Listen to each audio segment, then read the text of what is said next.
those watching on PBS and around the globe, welcome to World News America. The stage is set for the Senate trial of Donald Trump, only the third US president ever to be impeached. In this hour, the House Speaker Nancy Pelosi is due to sign the resolution finalizing the articles of impeachment. These are live pictures of the Rayburn Room in the House Capitol under a portrait of George Washington where that signing will happen.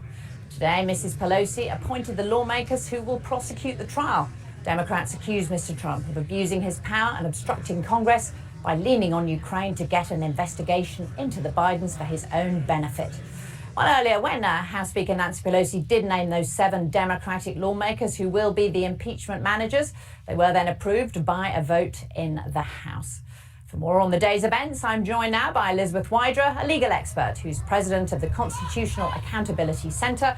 And Elizabeth Wydra, is the trial of the president going to be purely symbolic, or do you think that we could actually learn something new here? Well, in some ways, that's up to Mitch McConnell, who's the Senate Majority Leader. Certainly, the Constitution contemplates a fair, robust proceeding that takes seriously the articles of impeachment that have now been passed by the House. And you know, the American people, we might not know exactly what the contours of an impeachment trial look like, but we do know generally what a fair proceeding that looks like a trial looks like. There's a judge. In this case, it will be Chief Justice John Roberts as the presiding officer. There will be jurors. In this case, the equivalent of jurors are the senators themselves. They take an oath to do impartial justice. And as we know from watching lots of Law and Order or other crime procedurals on TV, generally a fair trial includes evidence and witnesses. And so hopefully that's what we will see in this impeachment trial as well, even though the Constitution doesn't spell it out explicitly.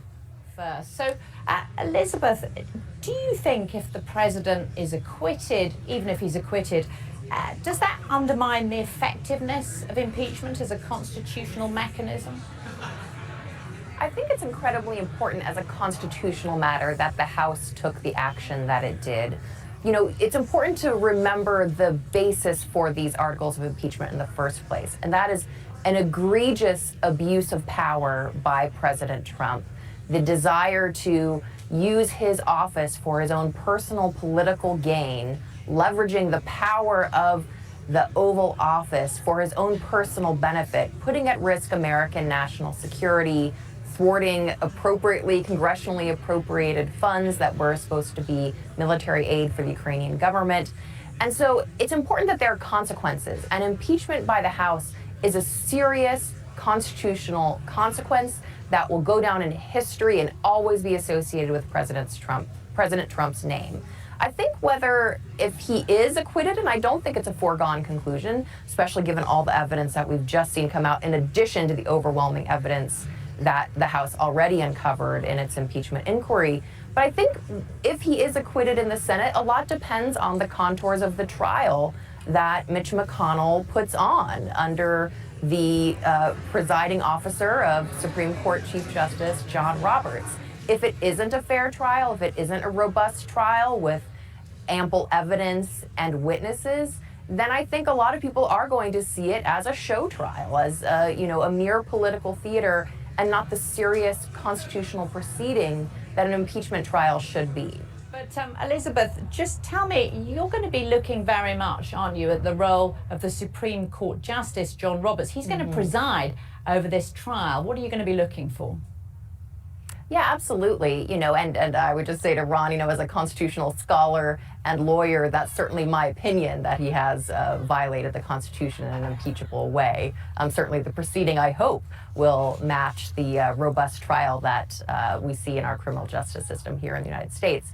And I think that Chief Justice Roberts, as presiding officer over this impeachment trial, is going to be in a very difficult position. On the one hand, he likes to present himself and the Supreme Court and the judicial branch as a whole as this sort of separate third branch of government from the elected branches, where they are not political actors, they are judges that follow the law. And here he is stepping into an extraordinarily partisan, bitter battle between the president and those who think he has committed impeachable acts. And he is going to have to make some rulings. He can defer to the Senate under the rules that currently exist on issues of evidence or witnesses or basic process. But I think that there will be pressure on him to make certain rulings because that's what we expect of a judge in a trial. And this isn't exactly a trial, but it's as we see in the criminal justice system, but it's very close to it. And I think if you saw a judge continually defer to the political branch, the Senate in this case, on issues of evidence and witnesses, you might wonder why he's sitting up there in the first place. But he's going to be wanting to keep himself above the political fray. So he's in a difficult spot as he steps into this. But it's also important to remember that his role is largely undefined. And so he gets to define a lot of what he will be doing in this impeachment trial. And there's a lot of pressure put on him to make sure that this is something that resembles a fair, transparent trial and not just a circus, which certainly it could devolve into given the partisan rancor that we see right now in the Senate. And Elizabeth, those impeachment managers who've been appointed, just how key will they be? They will be very important because they are essentially the prosecutors in this impeachment trial. So they are tasked with making the case to the Senate as jurors and also to the American people that the president has indeed engaged in the impeachable acts that they have detailed in these articles of impeachment that we've all just seen in that historic and momentous moment of these articles actually being walked over through the Capitol. And the managers that Nancy Pelosi put forth, I think, are important to see the way that she sees this case going forward. They are people who have been in law enforcement, in the case of Congresswoman Demings, people who have been prosecutors, who are experienced litigators, who are going to step onto the Senate floor and make a detailed, persuasive case that shows that the president, as they put forth in the articles of impeachment, abused his power of the office and obstructed Congress by refusing to allow witnesses to testify in certain circumstances, and refusing to cooperate in the process in the House. Hopefully that will change in the Senate, and we certainly think that the president is eager, based on his tweets and other statements, to put on a defense in the Senate. And so we'll see those House managers go toe-to-toe with the managers that Pelosi has appointed in the Senate. And they also represent the geographic diversity of the United States, which I think is important to see that, you know, this is a body, the House, that represents the people. The Constitution says the House is the people's body. And that's a really important representation that's reflected in the House managers that Nancy Pelosi and the House voted on today. But Elizabeth, Democrats are saying even if this fails, Elizabeth Wydra, this is something they had to do because it was their constitutional duty. And Nancy Pelosi is practically wrapping herself in the Constitution and the flag there, isn't she? She's appropriately wrapping herself in the Constitution. She certainly was reluctant to go to the impeachment consequence for President Trump's actions, even as she decried them as unconstitutional, unlawful, and corrupt before. But really the facts brought her to impeachment, and the Constitution brought her to impeachment, and the rest of the House that voted for the articles of impeachment as well. And so now the question is, what will the Senate do with its constitutional duty to hold an impeachment trial? An impeachment is somewhat similar to a criminal justice trial that many of us are familiar with, whether even if we've never stepped into a courtroom, just from seeing Law and Order on TV. And the indictment comes down, which is the equivalent of the articles of impeachment, with evidence, of course, sufficient to support it.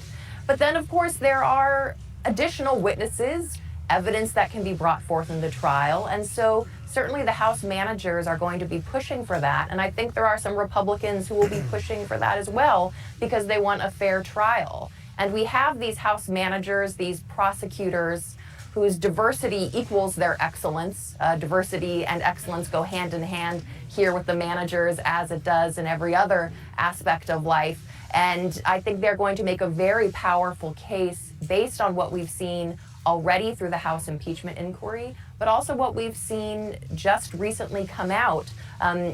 Hopefully the president will not block documents and witnesses in the Senate proceeding. Obviously, the House considered his obstruction to be of such a degree that they made it into its own article of impeachment based on his refusal to cooperate during the House impeachment inquiry.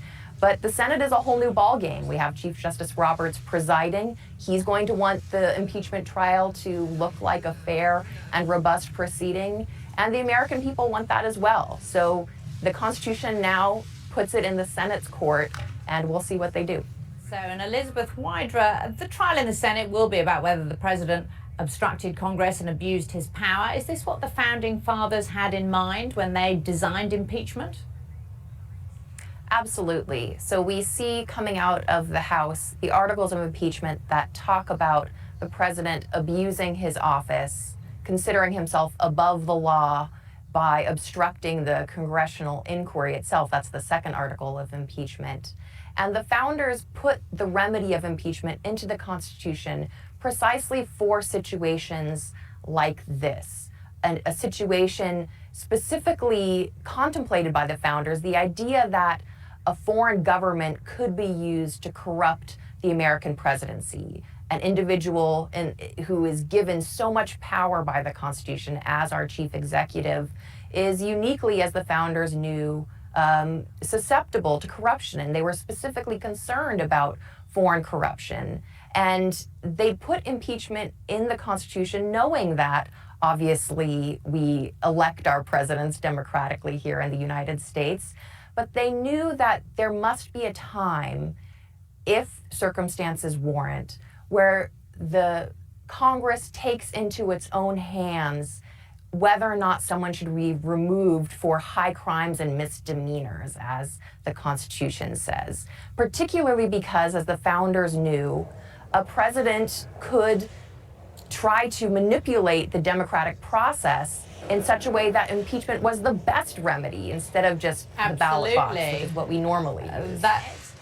Elizabeth, do you think the Senate is going to feel its responsibility to have a deliberative trial that is rather different from the partisan atmosphere in the House?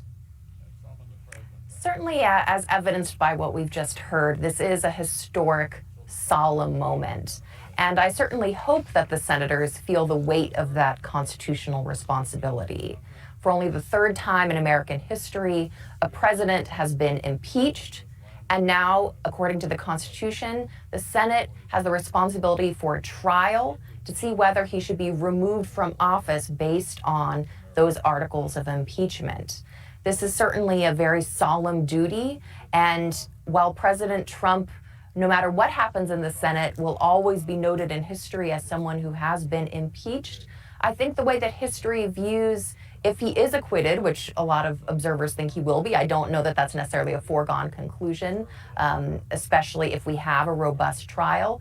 But a lot of that will depend on the contours of the trial as we go forward in the Senate. President Clinton's impeachment trial in the Senate had witnesses under oath.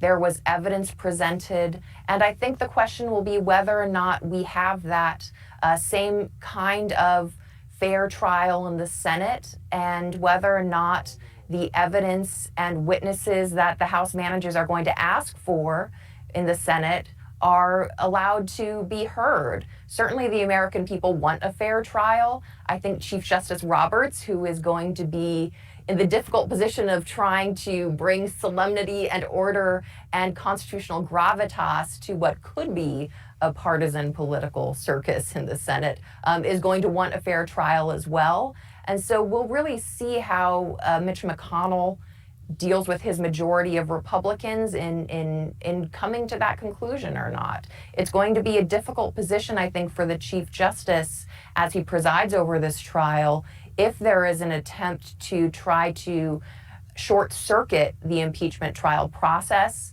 We have gotten indications that there aren't enough Republicans just to dismiss the case outright, and I think that's certainly good as a matter of constitutional procedure and precedent. But what goes on from there is something that remains to be seen, and the American people will be watching, and the eyes of history are upon the senators. They certainly are. Elizabeth Wydra, thank you so much for joining us.